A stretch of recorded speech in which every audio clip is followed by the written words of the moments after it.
February 28, 2022. Day 4.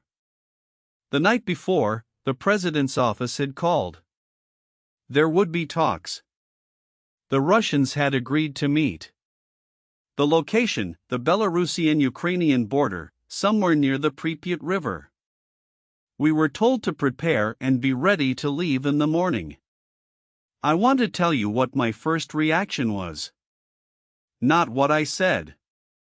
What I thought. I thought, this is a mistake. Going to Belarus. Entering the territory of the country that had just served as a launchpad for the invasion. Sitting down with the people whose army was currently shelling Ukrainian cities. I thought it was a mistake. Then I got in the car. The convoy left Kiev in the early morning. It was cold. Still February. The light was flat and gray. We drove northwest. Through the outskirts of the city. Through towns I knew. Through checkpoints that had been set up in the last 4 days by men in civilian clothes carrying rifles. The road was mostly empty. Occasionally we passed military vehicles going the other direction. Nobody in the car talked much. There was not a lot to say. We had been given a framework for the talks. What we could offer. What we could not offer. What we were there to listen for. What we were there to say. The core position was not complicated. Ceasefire. Russian withdrawal. Humanitarian corridors for civilians. These were the minimum conditions even to begin a real conversation. We knew the Russians would not accept them. That was not quite the point. The point, and I understood this, though it was not stated explicitly, was presence. Showing up. If Ukraine did not come to the table, the narrative in some parts of the world would be that Ukraine had refused diplomacy. That framing was dangerous. Especially in the early days when no one knew how this would go. So we went. We crossed the border into Belarus in the late morning. There was a checkpoint. We were waved through.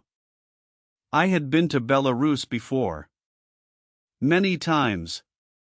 It did not look different. Same roads. Same trees. Same flat winter landscape. But it felt different. I kept thinking about the people in the convoy the night before the invasion. The Russian troops who had assembled in Belarus under the pretense of exercises. And then turned south toward Kiev. They had driven on these same roads. We were taken to a location in the Belovezhskaya Pushcha area. A forest. Old growth. Huge trees. There was a building. Inside the building there was a long table. 2 sides. The Russian delegation was already there when we arrived. I will describe it carefully because I think the details matter. The Russian delegation was led by Vladimir Medinsky, the former culture minister, now an advisor to Putin. There were others, military officials, diplomats. Our side was led by David Arakamia, head of the president's parliamentary faction. Mikhailo Podolyak, an advisor to the president's office. Defense Minister Reznikov. Others. We sat down. The cameras came in, took pictures, left. Then it was just us and them. The first thing I noticed was the phones.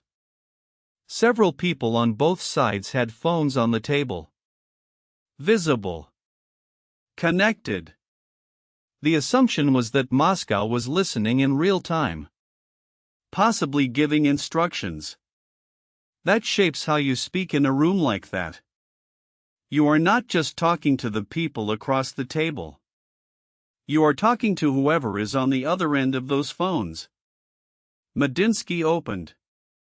He spoke for some time. The substance of what he said, in brief. Russia was open to talks. Russia was interested in a neutral Ukraine. Russia did not want to occupy Ukraine.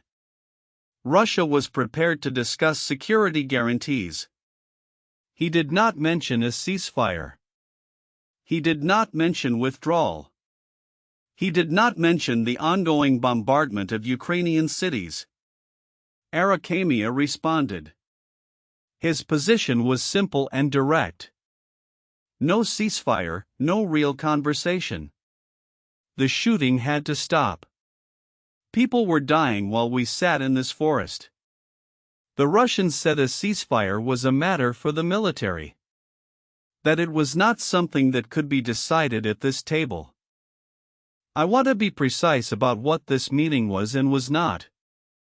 It was not a peace negotiation. Not in any meaningful sense. There were no maps on the table. There were no specific territorial discussions. There was no draft document. What it was, a first contact. An assessment. Both sides were reading the other. What the Russian side appeared to want, from what I could observe. They wanted a declaration of Ukrainian neutrality. No NATO membership, ever. Limited military capacity. Some arrangement regarding the Donbass and Crimea to be determined later. In other words, the war aims Putin had stated publicly. Wrapped in the language of negotiation. What the Ukrainian side wanted. Ceasefire, withdrawal, and after that, talk. The gap between those two positions was not a gap you could bridge in a forest in Belarus. On the fourth day of a war. But you could measure it. And that had value.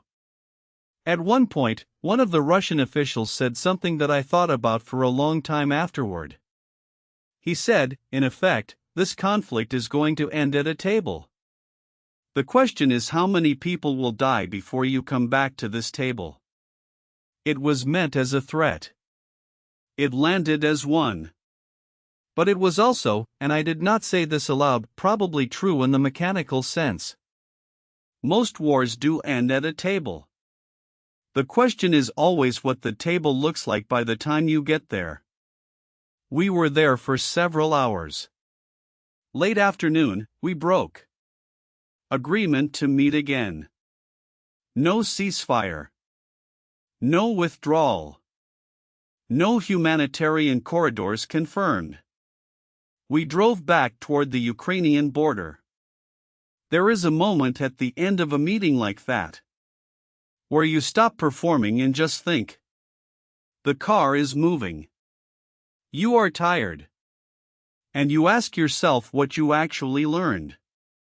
Here is what I understood by the time we crossed back into Ukraine. The Russians had come to talk. That was real. They were not there purely for show.